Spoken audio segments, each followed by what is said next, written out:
તમારી પર ખોટા કેસ કરી દઈશું, તમને એબસન્ટ કરી દઈશું, તમારો રિઝલ્ટ બગાડી નાખીશું.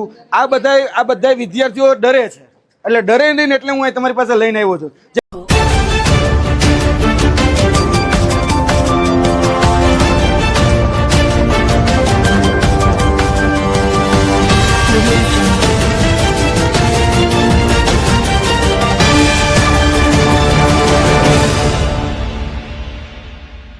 અહીં જે સમિતિ બનાવી એના અધ્યક્ષ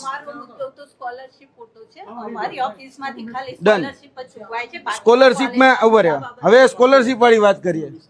છોકરીઓ હોસ્ટેલમાં નથી રહેતી ને ફૂડ બિલનું મુકાય છે સહાય, હાથ ઊંચા કરો. બધા કોઈ છોકરીઓ હોસ્ટેલમાં રહેતી નથી અને આમનું ફૂડ બિલ મુકાય છે અને તમે પાસ કરો છો કોઈ બી વેરિફિકેશન કર્યા વગર. કઈ રીતે તમે વેરીફાઈ કરો છો કે નથી કરતા? તમે વેરીફાઈ કર્યું હતું ક્યારે? ફૂડ બિલની અરજી આવે ને એમની સાથે હોસ્ટેલ સર્ટિફિકેટ અપલોડ કરવાનું હોય છે, હોસ્ટેલમાં રહેવા બાબતનું. એટલે જેનું સર્ટિફિકેટ હોય આચાર્યના સહી સિક્કા વાળું એની જ ફૂડ બિલની અરજી અમે મંજૂર કરીએ છીએ. બધાની આવે છે. વિદ્યાર્થીઓને જેનું સર્ટિફિકેટ નથી એને પરત કરેલી છે. સર્ટિફિકેટ તો સંસ્થા બનાવીને આપે છે તમને, બરોબર છે? એ તો સંસ્થા કાગળ લખીને ગમે આપી દે તો તમે માની લેશો? તમે ઇન્સ્પેક્શન કરવા ક્યારે ગયા? નહીં, તમે ઇન્સ્પેક્શન કરવા ક્યારે ગયા? ચલો મને સમજાવો. ચલો આને બેને લખીને આપી દીધું કે મને હોસ્ટેલની તમે ફૂડ બિલ આપું, પણ તમે ક્યારે ચેક કરવા ગયા બેન ત્યાં રહેશે કે નહીં? નહીં તો કેટલી વખત હું એમ કહું છું તમે 20 જણા આવીશો, બાકીના હોની થાય છે જમા. એ કઈ રીતે જમા થાય અને કઈ રીતે આ લોકોના પૈસા ઉપાડી જાય? સંચાલકો ઉપાડી લે.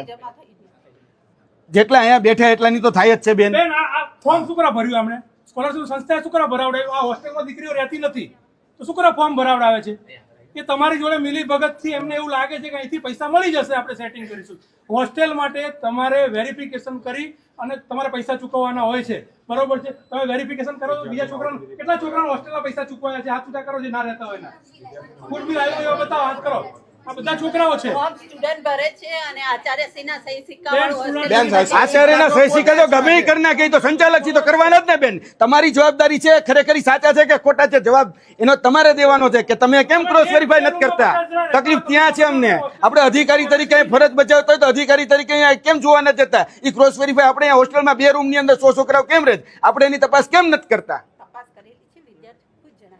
અરે બેન આ બેન તમે હોસ્ટેલમાં રહ્યો છો ને, તમે કેટલા લોકો હોસ્ટેલમાં રહ્યો છો? 16-17 જરા. હાલો તમે કેટલાની ફૂડ બિલ આપો તમે કહો? ચલો આંકડો તમે આપો મને. 25-26 માં તો એક જ વિદ્યાર્થીઓની ફૂડ બિલની અરજી બેન આ 25-26 તો હજુ પૂજન સંસ્થા સાથે જોડાયેલું છે. તમે 25-26 ના સરકારે હજુ પૈસા ચૂકવ્યા નથી તમને, એટલે તમે 24-25 માં કેટલા છોકરાઓને પૈસા ચૂકવ્યા તમારા રેકોર્ડમાં? ચલો 23-24 ને 24-25 ના આપો ડેટા અમને. તમે કેટલી વખત ઓફિશિયલ રીતે ત્યાં ગયા? તમે કમિટી બનાવી છે? એની કમિટી બનાવી છે શેના માટેની બનાવી છે કમિટી? વિદ્યાર્થીઓને રજૂઆત બાબતે આરએસસી સાહેબને રજૂઆત હતી, એમાં સ્કોલરશીપનો મુદ્દો અમારી કચેરીનો હતો.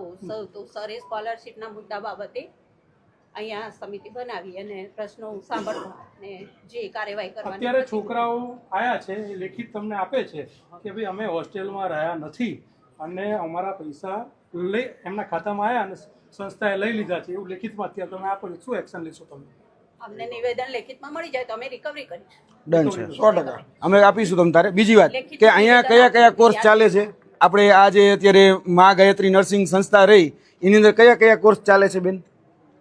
ENM ચાલે છે, GNM ચાલે છે. હવે બીએસસી નર્સિંગ વાળા અહીંયા રોકાય છે, એનું શું કરવાનું છે? રોકાવા જોઈએ કે ન રોકાવા જોઈએ?